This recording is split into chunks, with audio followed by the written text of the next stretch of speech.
I don't think that you develop your legend by never failing. Wow. I actually think you kind of like you build a legend by running toward the impossible and then proving to everyone it was always possible. Erwin McManus. Hey, it's great to have you on the podcast, man. Man, it's so good to be with you. Yeah, this is long overdue. You're one of the greatest leaders that I know, and I'm honored to know you up close. And the closer that we get, the more I love you and respect you. And so, thank you for taking time to invest in our community. Oh man, it's my privilege, and I tell people all the time because people ask me, who do I respect? Who are the leaders I trust? Craig Groeschel is always number one on my list. You're very kind. Well, congratulations. Your book is out, Mind Shift. It doesn't take a genius to think like one, and I'm actually thankful that you let me read this ahead of time, so I got to sneak peek on some of your brilliant work before it even came out. And I want to congratulate you on this very important work and talk more about it. But I want to start a little bit about your leadership journey. First of all, for anyone in our community that might not know you, Erwin is a creative genius.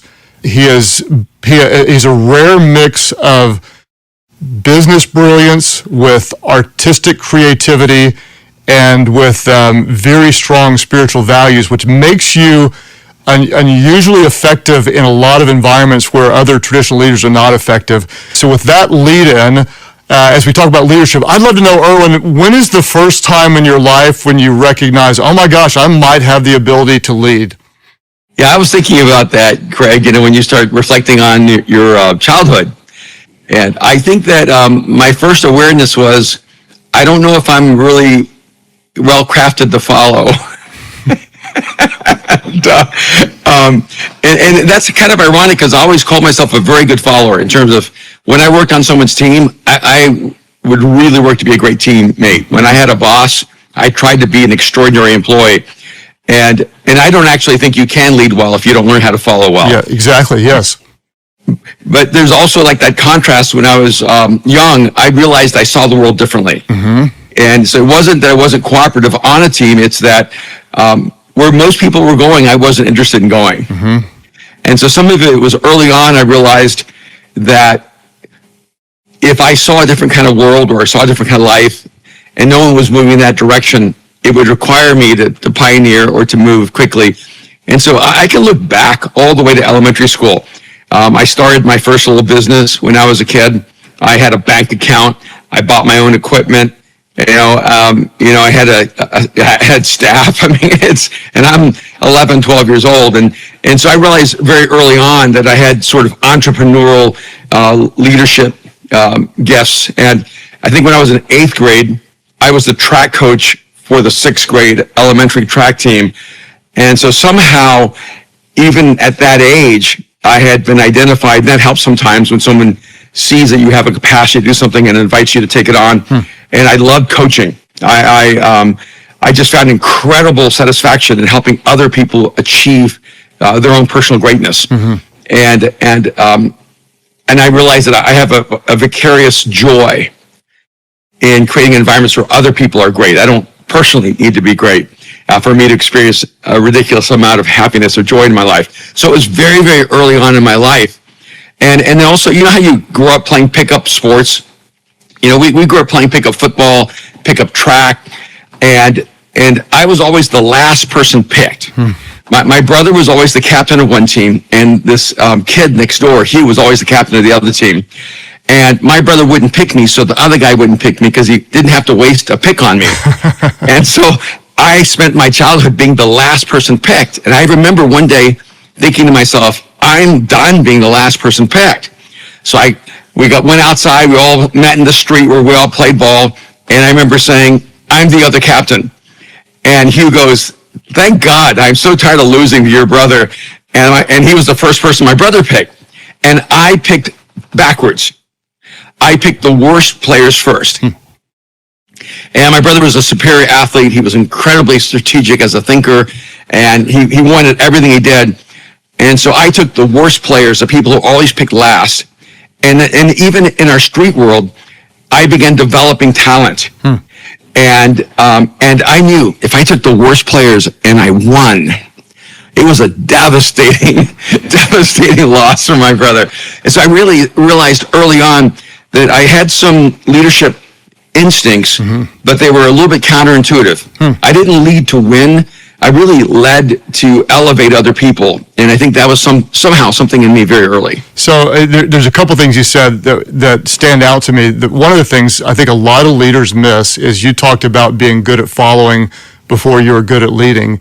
And so I think a lot of people will say, I want to be a leader of people. I want to be up front. I want to be in charge. And someone said one time, I'd give them credit, but if you want to be great at being over, you need to be great at being under people. And that's a really good place to start, because when you're under people, you learn oftentimes what they do effectively. You also learn what you don't want to do when you're over people. And so you started there. And then a couple of other things that stood out to me, Erwin, is that you intuitively saw something in yourself, but it was not normal. And I think there's going to be a lot of leaders that will be encouraged by that, because sometimes the most effective leaders are the most extreme. And there's a lot of people, if you're kind of normal, you blend in. But if you're a little bit odd, if you see the world in a little different way, you tend to stand out. And so you had the courage at a very early age to say, I do see the world differently, and that's not bad. It could be a strength. And the third thing that you said that I thought is really, really important is you really do see yourself as adding value to other people. And Maxwell says it all the time. The best leaders say it all the time. It's never about your importance. It's always about adding value. And that really does make a big difference. And that's one of the reasons why you're great. I'd love to know a little bit about how you do that, because right now you coach anybody. You'll interact. My team was telling me when they interact with you that you were building into them. So someone comes in that's just with somebody else, and you're building them. And then you'll coach and counsel world-class athletes, CEOs. Tell me about your mindset of coaching. What are you thinking about when you're meeting with people? How can we be better at coaching based on what you've learned? Yeah, I think the key to high-level coaching is high-level thinking, listening. Before you get to high-level thinking, you have to get to high-level listening. Good. And I always walk in with a chaotic blank slate, in a sense. So I'm nervous because I really want to bring value to that person's life. And so I'm not going to pretend that I walk into a meeting with someone who's really a top-tier leader and don't feel a sense of nervousness, because I realize I'm interacting with someone who thinks at a really high level already. It's so easy to coach people from below average to average, and really easy to coach people from average to above average. And it's not that difficult to coach people from above average to good. And what I've learned in my own life is that the people who are achieving at the highest level have almost zero margin for error. And that's the space I love. I love the space where leaders have almost no margin for error. And so their thinking has to be incredibly granular and even detailed. And there has to be a mental acuity there where they're really aware of what's important in the details. And so one of the things I do right away is I just go in without any preconceived notions of what they need. I just go in to listen. And I do use some psychological assessments, but they're really there just as ink blots, so that person can find the space where they identify readily and begin to unwrap who they are. And so I find ways just to get a person talking, to begin to tell me their story. I start looking for recurring patterns, and I look for recurring patterns that identify self-limiting structures, and I look for recurring patterns that identify structures that really are leveraged for success. And because they're both there. And a lot of times what happens is that people who have achieved an extraordinary level of success have some incredibly powerful internal structures for success. They just can't identify what it is that keeps causing them to fall apart, or what keeps bringing internal distress, or what keeps them from having a level of clarity that you would think they would have. And I just think it's like for all of us, when you're the fish, you don't see the water. And even when you're a top tier leader, it's just really helpful when someone listens to you, pays attention to the roadmap of your inner world, and then begins to say, "Hey, this is what I hear you saying. This is what I see that you're dealing with." And then I ask them, "Does this resonate with you?" I don't assume I'm right. And sometimes I'll have someone say, "Oh, how did you know this?" In fact, that's when I know I'm really on. One of the people I coach, I love coaching and he's at the highest level in coaching in the world. And he kept saying to me, "How could you know this? How could you know this? How could you know this?" And, I'm a deeply spiritual person, so I think I get to integrate some of the spiritual gifts that God has given me with some of the psychological tools that I've learned and, some of the leadership constructs that, I've learned over time. And a lot of times I just sense that I can see into a person. And when they tell me, how did you know this? I know I'm on track. Because what they're really saying is, I hide this from myself. And the moment you said it, I looked in the mirror and I saw myself. And there are other people, Craig, where I'm like, how do I find my way into this person's inner world? They're just so blocked off and so locked out. And sometimes what I find is I can help them solve a problem. They're not going to let me into their inner world. They're not going to let me into their soul space. But they have critical challenges in front of them, huge obstacles, and they're feeling the weight of it. So with them, I just go ahead and try to help them make a lot of money. I help them solve a huge business problem. I help them make a decision that catalyzes massive momentum. And when I do that, they always come back and go, "Okay, how did you do that?" And then I go, and they said, "Can you do that more?" I said, "Yes, but does that give me the credibility now to have a conversation about what's really going on inside of you?" And because I know in the end, what that leader needs is internal structures that can carry the weight of success, not just how to become more successful. There's about 100 follow-up questions I want to ask you right now because that there's so much brilliance there. I want to comment on a couple things, Erwin. First of all, I want our community to hear the fact that you said you're nervous when you go in. And absolutely. Yeah, and so I think it's really important because a lot of times we think if we're going to be really effective at something, we're not going to be nervous. And the reality is when you really care and when you're really good, you're often nervous. And so if we had more time, I'd kind of dive into how do you deal with your nerves, but I think I've got more important things I want to ask you. But that's one thing. The second thing I want to highlight is that you're working with top-level leaders that are seeking out coaching. And I want to just drive this in because there are some leaders right now that think, well, I don't really need coaching. I'm pretty good, blah, blah, blah, blah, blah. And someone told me years ago, Erwin, that like if you look at a flag football team full of 7-year-olds, there's typically one coach, maybe an assistant coach. When you get into high school, college, or pros, you've got multiple coaches and you've got individual coaches for offense, for defense, for special teams. You got a kicking coach, you got a quarterback coach, you got a pitching coach, you got a batting coach, on and on and on. So the better you are, the more specific coaching you get. And I just want to highlight that as well because there are some people out there that may think I don't need coaching, and that's maybe because you don't know what you don't know, that the better you are, the more you're going to seek it out. But I do want to dive in, and you actually talk about this concept in your book, Mind Shift. You talk about the structures that we have in our mind, and I love this, that you said you're looking for the patterns or the structures that are limiting their success or that are really structured to catapult someone forward. Can you give me some more insight into that? And how did you discover this, and what do you mean by it? What are you looking for and seeing? Yeah, I think one thing, Craig, is that sometimes highly successful people apply the same strategy in every arena of their life, and it doesn't work. You can, I have this process called the 7 frequencies of communication, where I help identify the natural frequencies from which people communicate. Let's say your natural frequency is command, and you're running a company. And so when you're using a commander frequency, it can work fantastically well if you are, the captain of a yacht team, or your Olympic rowing team, or but when you go home, if you're using that frequency with your wife, it's going to destroy your marriage. Right. And if you're using it with your kids, it's going to really shatter the psyche and emotional development of your kids.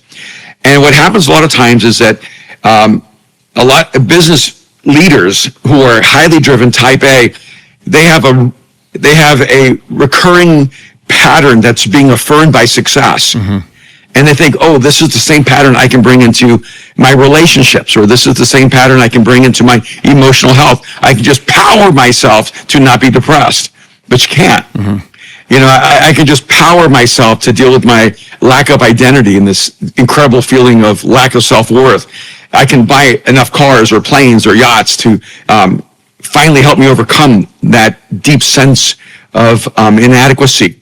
And it doesn't work. And so some of it is helping a person realize that a strategy that works in one area doesn't work holistically in every area of your life. And that's one of the most difficult things I think to deal with, because I work with a lot of guys whose companies are all like 100 million and up, and a lot of them are under 40 years old. They gain a massive amount of wealth and success early, and it's incredible how many of them have already been divorced even multiple times.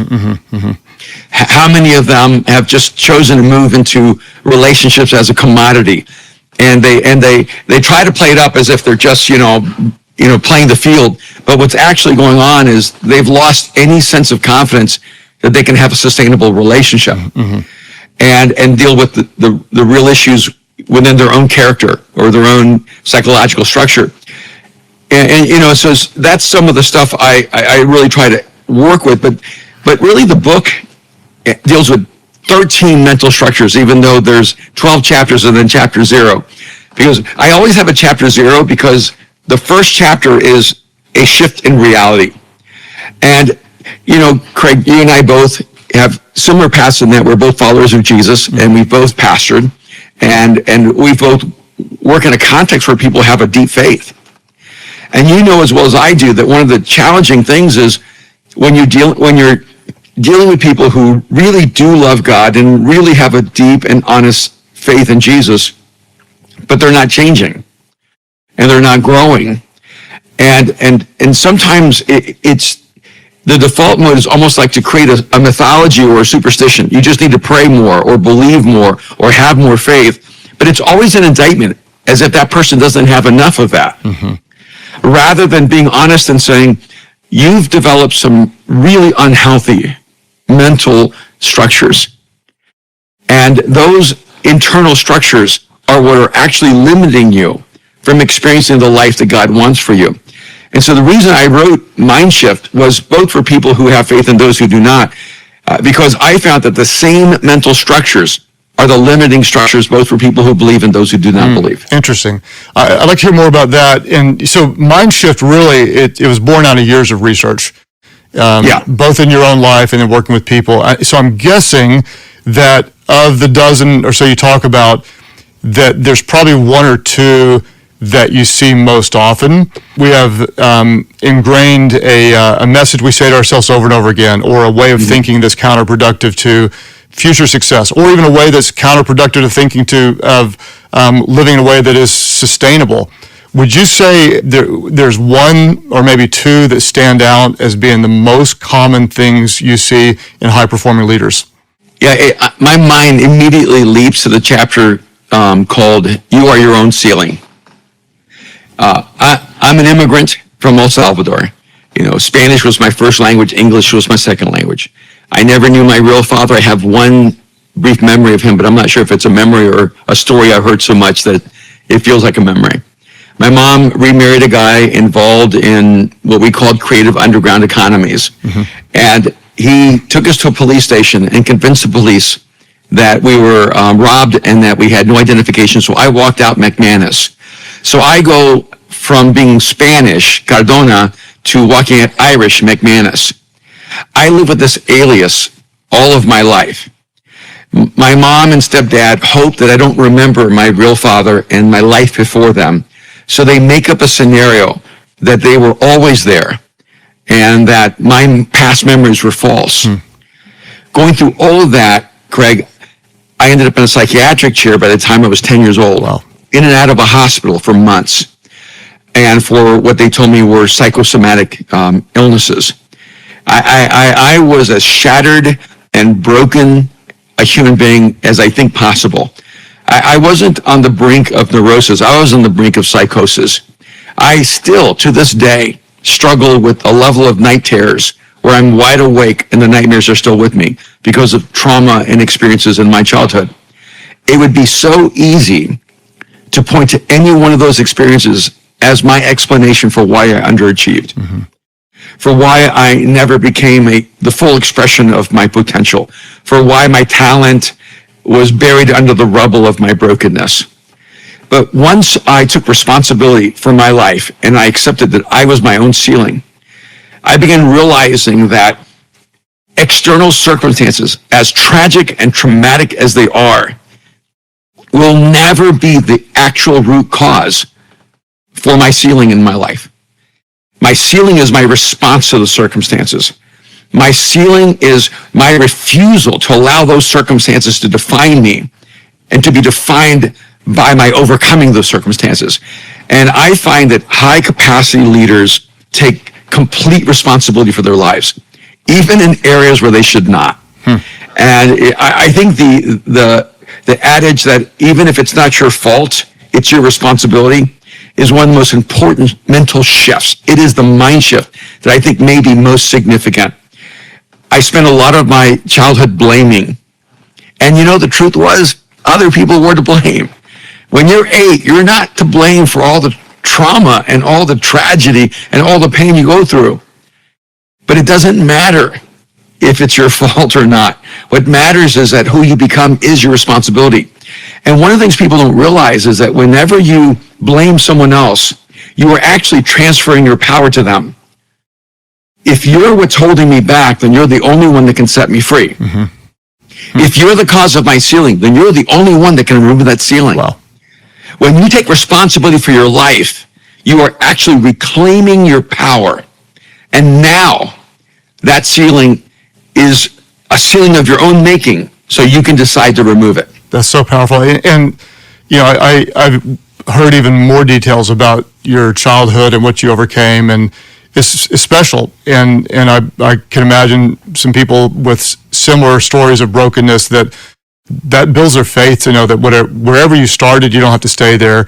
I'd like to kind of process this with you. I don't think I've ever talked out loud about this with anybody else, but I find in my own leadership, I do have ceilings, and I generally feel like that I am the biggest limiting factor, and I'll just make it spiritual to what God wants to do through our church. Yeah. That is me, my mindset, my limitations, my fear, my hesitation, my insecurity, on and on and on. And so if you put it in a business sense, I think I might say to some business leaders, you are the greatest limiting factor to what you could do through your business.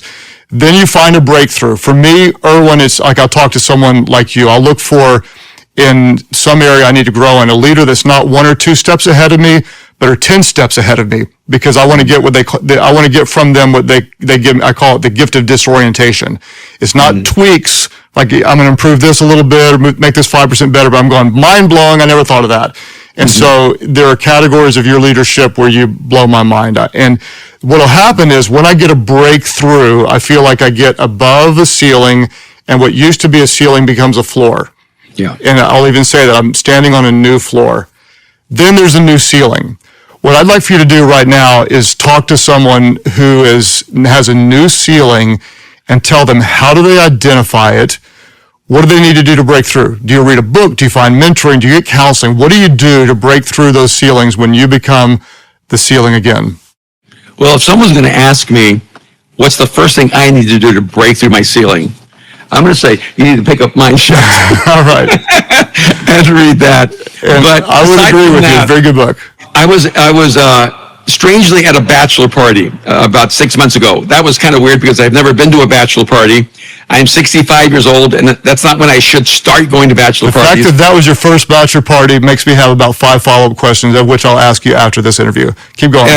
And so at this, my wife's asking me, what are you doing going to a bachelor? And I said, it's my friend. I got to go support Joel. And so it ends up being a makeshift mastermind where he texts me, since, because you're coming, would you do a 3-hour session, for all my men? So I'm like, oh, okay, this bachelor party looks a lot like a mastermind. And then after the 3 hours, Erwin's still here, so we could have a couple of hours of Q&A. And then since he's here, he can do some one-on-one coaching. But one of the guys asked this question. He said, I have an opportunity in my company to elevate and have a greater role. But I just keep hitting this wall, and I just keep hitting this wall, and I just keep hitting this wall, and I cannot figure out how to break through this wall. And so I just took him through a small process. This is what I would say to someone. All right, take a moment and imagine your life on the other side of that wall, on the other side of that ceiling. Imagine how it affects your role in business, your marriage, your family, your quality of life, everything. And took a moment and I said, can you see it? And he goes, I can see it. And then I said, do you want that life? And he paused and he said, no. And I said, well, you are the wall. And he just goes, I'm the wall. And I go, yeah, most of the time when we keep hitting a ceiling and hitting a ceiling and hitting a ceiling that we can't break through, it's because we really don't want to go to the other side. Interesting. It's either it requires too much risk, too much sacrifice, too much uncertainty, too much change, whatever it may be, too much, too much emotional energy. And Craig, sometimes I have to stop and ask myself, and in fact, this is a question I love asking people. I don't want you to think of all the scenarios for failure. I want you to think about what will your life look like if you have 100% success. Because you may not be preparing for success. You may only be preparing either for failure or mitigated success. And what you really don't want is the outcomes of that success. And so you're gonna keep holding yourself up. And I have a friend. He came to my house. He listens to our Mindshift podcast and reads all my stuff. And he said, okay, I feel like I'm underachieving, and I need you to speak into my life and tell me, what do you think is really my ceiling? What's limiting me? And I love this guy. And I said, well, you have a great marriage. You're like one of the best husbands I know. And you have an incredible family. I love your kids. You actually have a beautiful life. So you're just a really safe person. You're not dangerous in any way whatsoever. And he just looked at me like a deer in the headlights because he's not dangerous. And he had to really process that. And I sent him a text later. I felt so bad. I said, hey, it's okay for you not to be dangerous if that's the life you want. Like just because you're my friend and you see the way I live my life, it doesn't mean this is like the right rhythm of life for you. You have to decide whether you want more. You and your wife should sit down and have a conversation about, is our life exactly the way we want it to be?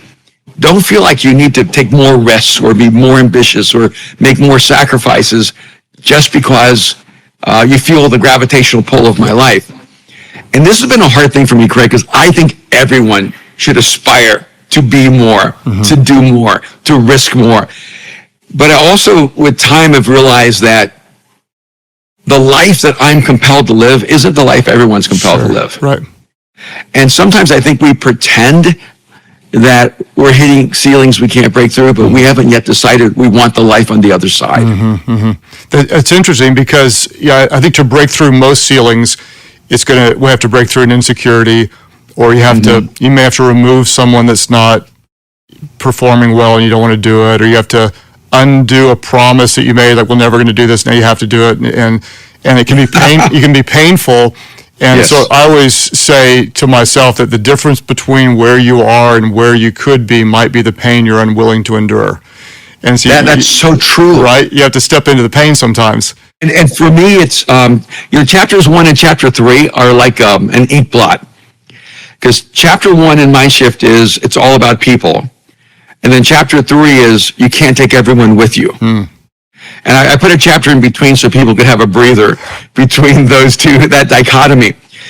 There's some leaders who are so type A, they need chapter 1. It's all about people. And they need to be reminded that people are not a commodity. They are the economy. They are the value. But there are some people who need chapter 3. They're so much about people and relationships that they surrender their dreams and their goals, and actually they surrender their purpose and intention for life because they're trying to take everyone with them. And they don't realize not everyone can go or even wants to go where they're going. And I just recently, in our space called The Arena, asked people, are you a chapter 1 or a chapter 3? And a lot of pastors who are really such good human beings. I know pastors get a bad rap, but most of the pastors I know are really kind, loving, caring, beautiful human beings. Yes. And they're trapped in chapter 3. Mm-hmm. They think they're supposed to take everyone with them. And they need to know that one of the painful transitions of leadership is letting people go. It's not really leaving them behind, it's letting them go. Jesus left the crowd sometime, right? He'd walk away to go be alone. Yeah, that's very true. And there was a phrase you said earlier that really jumped out at me. I wanted to ask you about, and let me give you a little bit of a lead in first. You live in LA, you interact with a lot of very well-known people. There's more of them there. It doesn't make you better, you're just kind of in the middle of it, right? And I would guess that when you're around hyper-successful people, there are very few of them that are happy, very few that are content, very few that have good relationships. A lot of them are depressed, deal with anxiety, massive problems. You said in there a little phrase, something about preparing for success. Mm-hmm. What I want to do is I want to talk to our community right now because we have a lot of people. I just like to envision they have a higher than average IQ. They've got better than average work ethics. They've got faster upward trajectory. I really believe that our community does. And there are people that are living in success or moving towards success, and success is never easy. Can you comment on why success is way more of a burden than an unsuccessful person would realize? And then if we're preparing for it, can you give me a little bit of language around it? What do I need to do? If God's blessing me, if my business is growing, if I'm finally achieving my dreams and recognizing my dreams might be a little bit of a nightmare, what do I do? How do I be good at being successful? Yeah, I think one of the surprising things that happens is the loneliness of transitions. That I was just asked a week ago, if is it lonely at the top? I guess they assumed I was at the top. I see much higher summits than my life, but accepting that I've at least achieved some level of being at the top. My response was, no, I have more friends now than I've ever had my entire life. But what was lonely was in the transitions.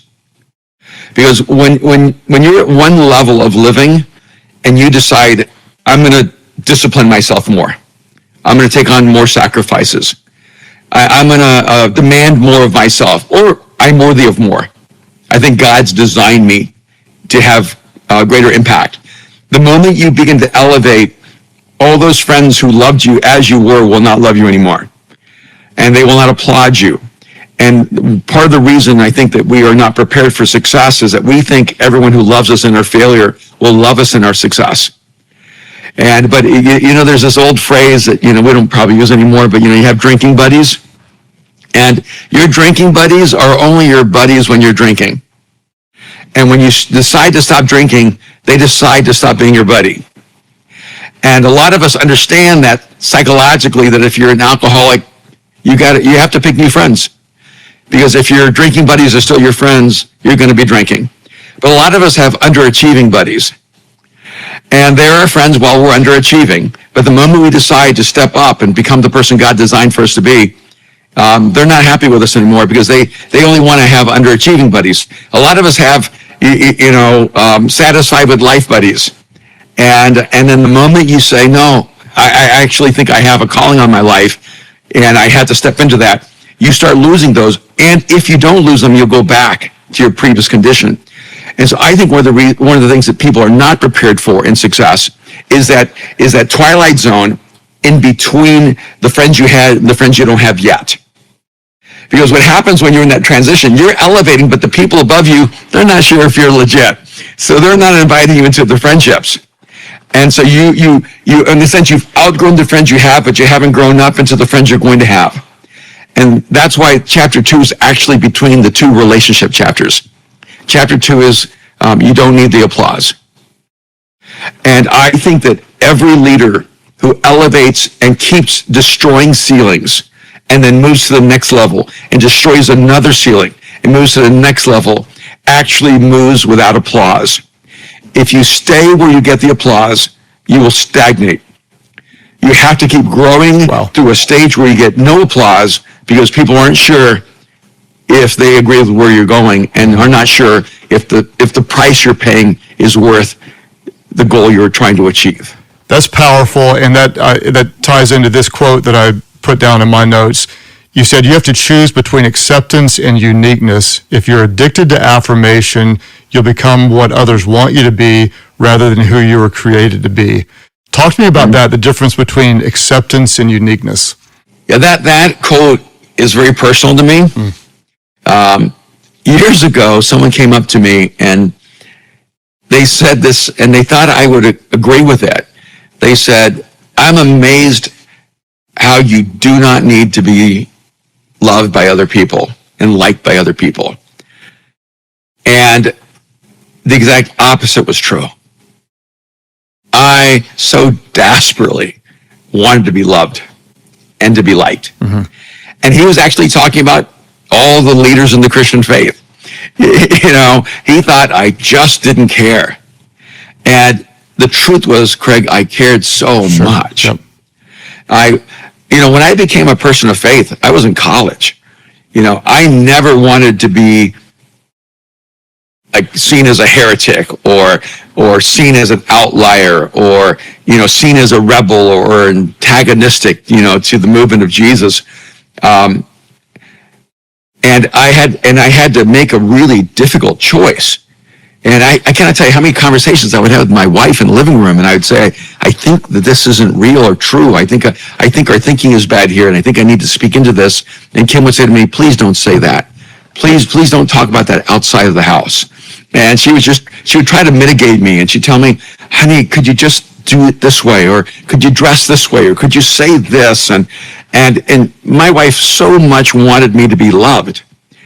But I think I look back and I realize it's because she could see the pain I was in and knew that I wanted acceptance.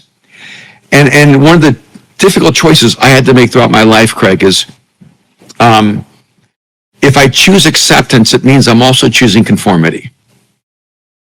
And maybe it's about design. Maybe some people, their natural space is in that space that I would call conformity. I'm just not designed like that. And so what I discovered early on is that everyone has a personal uniqueness that no one else will understand. Everyone has an expression of their own God-given uniqueness that I think should be protected, but no one will protect it but you. Right. And so if you're willing to give up what makes you unique, everyone will be happy for you to surrender it. Yeah. So I could talk for hours about this. I like the word unique. The word I would use even is extreme, because there are some, like you've got some extremes. And those are the things I like most about you, because if you're not extreme somewhere, you're not going to be great anywhere, right? And I agree. Conformity, everything in culture tries to pull us to be conformed. And from a spiritual standpoint, even we're told in Scripture, do not be conformed to the patterns of this world, but be transformed. How? By the mind shift. There's a little book plug for you right there. By the renewing of your mind. And so I love the fact that you're different. You approach leadership from a different vantage point. You reach people and impact people that others couldn't because of your uniqueness. So when I look on, or when I see a guy from a distance that, man, this guy has it all together, but we all know when we're up close and vulnerable, it's not always easy. I'd love to know if you're comfortable sharing, is there a limiting factor for you right now, a current fear, a bad mindset where you need a mind shift? Is there something that's holding you back, weighing you down, something you're trying to change about you that you're willing to share with us? It's funny when you ask that, Craig. I wish I could say, yeah, nothing comes to mind. You want the whole list or just the top three, right? Yeah. Well, I'll give you the one that this morning, I'm sitting with my wife having coffee, sharing with her my struggle. So it's not a back burner. There is a certain personality type that feels incredibly comfortable, like selling themselves, selling their ideas, selling their contribution to the world, and a lot of them are my friends. And I told my wife, I said, it's so natural for them to believe that everything they create is the most important thing in the world. And so they're just really good at selling. But when I first started writing books, Craig, I would say, hey, you don't need this book. All you need is the Bible. But, if you have a chance, pick it up. Like I would apologize for everything I created. And what's the root of that, do you think? I don't know if I ever properly dealt with the deep sense of insignificance that I felt in my childhood. Mm-hmm. That I didn't feel like I deserved success.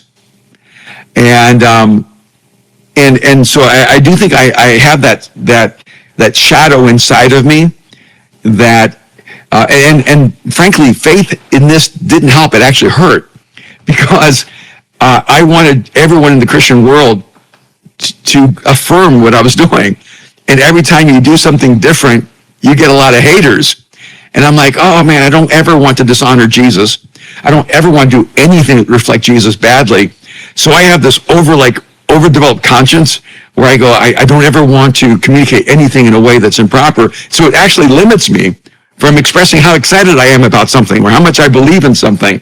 And so I've actually tried to deal with some of that. This friend of mine, and actually, Jamie Lima, she came up to me one day because I was taking them through the psychological assessment and they saw mine and she came up to me really upset and she said, why would God give you such gifts without a drive to take it to the whole world? And I kind of fell back and I said, but I do have a drive to take it to the whole world. And she's like, nah, you would know it. She just confronted me. And so what's really helpful to me is have people in my life who actually believe in me. And this may sound weird, Craig, I've written like a dozen books and, I made some impact in the world and have been in a lot of different industries. But I always have this deep sense of inadequacy. And so I suppose it's what everyone calls it, the imposter syndrome. I'm always shocked. When people started paying me six figures to coach them one-on-one, I thought, is this stealing? Is this right? Am I worth this? And so I always have to fight this and remind myself, I've worked, for, 45 years to develop the unique contribution I can make in the world. I have to remind myself that it's okay for me to believe that I have something worthwhile to give to the world. Yeah. I can imagine, Erwin, right now, just, a lot of people listening that are kind of right in the middle of what you're saying. Sometimes the most outwardly successful people are the most inwardly insecure, right?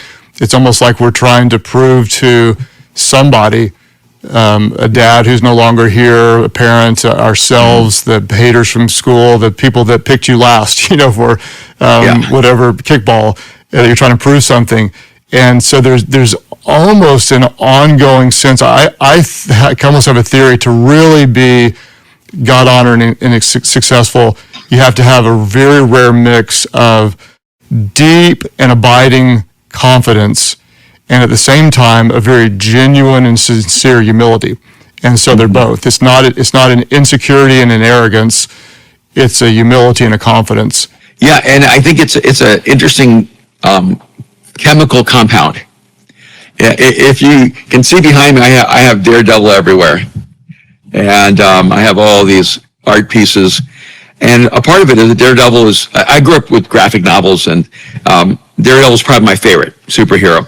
And it's because he was blinded by a tragic accident when he was a kid. And so what people could see was this person who was disabled, but they couldn't see the superpowers that were hidden within him. And then his moniker was that he was the man without fear. And even as a kid, I just told myself, it doesn't matter if other people can see the talent in you. It doesn't matter if they can't see the superhero that's hidden inside of you. You just have to know. And I actually made my superpower to be a person that would be experienced as a man without fear, which is ironic because I was afraid of everything. Interesting. And but I used fear to my advantage. And one of the things I try to teach people is how to use fear to your advantage. I mean, I spent 10 years working with drug cartels, with assassins, with, gangs. And I mean, I've been in buildings where cocaine was stacked to ceilings and Uzi machine guns guarded the doors. And I've walked the streets of Damascus and flown into Pakistan at the threat of my life, and crossed through Lebanon to Syria. And, I picked the most dangerous places in the world, and I've gone there. And a huge part of it was that I knew I was a fearful person, and I knew that whatever I feared establishes the limits of my freedom. And so I decided that I would use fear to my advantage. I would leverage it. Whenever I was afraid, I would move fast in that direction. And so there is this sense inside of me where I know I'm full of insecurities, and I know I'm full of inadequacies. And so whenever I see a ceiling, I go at it hard. And I don't care. See, I've failed so many times that it's irrelevant to me whether I fail. Yep. But I don't think that you develop your legend by never failing. Wow. I actually think you build a legend by running toward the impossible and then proving to everyone it was always possible. I'm going to ask you more about that, but first, one more time, I want to just talk about the book. It's called Mind Shift, just recently out. It doesn't take a genius to think like one, and most people who know Erwin well would call him a genius. He is a creative, artistic leadership genius, and so to hear from one who kind of is, but wouldn't see himself that, to tell me I could be brilliant without having to think like, without actually being brilliant is helpful to me. I'm going to ask you a closing question. Before that, if someone wants to get to know more about you, where do we find you, Erwin? Yeah, the easiest place to go is to erwinmcmanus.com, and then you can have access to everything I do. I have an online mastermind community called The Arena that people can join through membership, and everything we create is available there for free. And I think it's the best place if you want to have ongoing engagement with me and what we create here. Well, I appreciate your heart to serve other leaders and do it from a faith perspective. I want to close out with this question, and it seems to me like we've known each other for quite a while, that you've broken through ceiling after ceiling after ceiling. There was a time when you kind of almost decided not to. It seemed like that you just kind of pulled back a little bit, and then you came back with really more passion than ever before.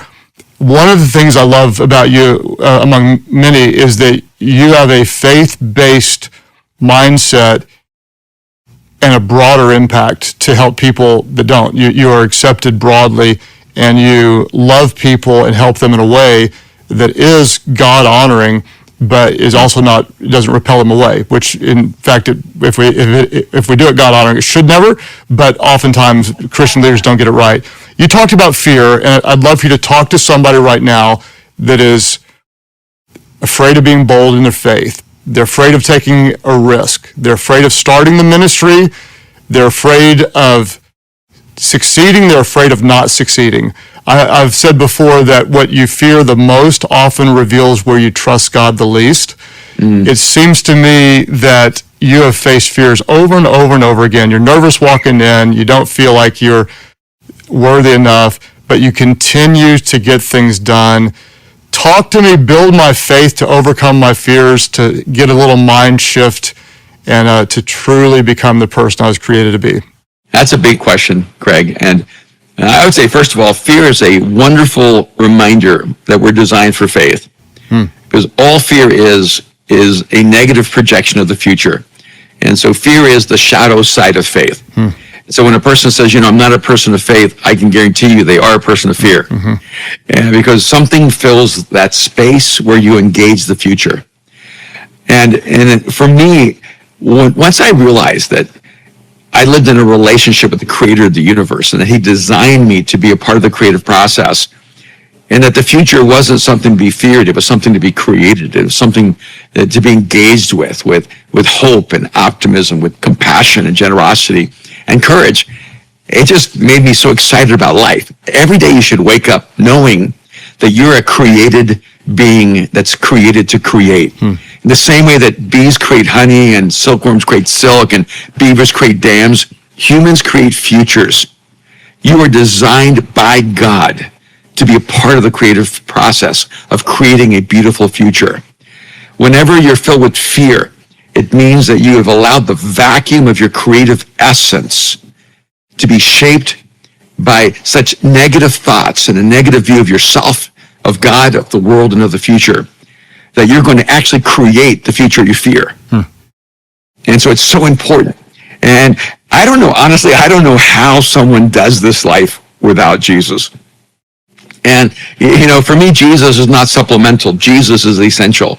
It's Jesus that informs every aspect of my being. I'm not faith-based. I'm faith drowned. I'm like faith immersed. Every fiber of my being is an expression of this conviction that you are not an accident, that you are not insignificant, that your life is not arbitrary, that you are not fated, that you actually are created to create, you're imagined to imagine, that you are a work of art and an artist of work. And so the question is not, will you create a future? It's what kind of future will you create? And that to me is the most important question to ask yourself. Why did God put you on this earth? Not to survive, and not even just to thrive, but to create. And when you create, you become the purest expression of God. That's why you're Erwin McManus. Yeah, that's incredibly powerful. And I take that to heart and would just say to our community, I love you. I love our family. Some of you may say we haven't met, and it's like, I don't really care. I mean, I genuinely care so much about you. And I pray that you take Erwin's words to heart, that you were created by a good God. You've been given unique gifts.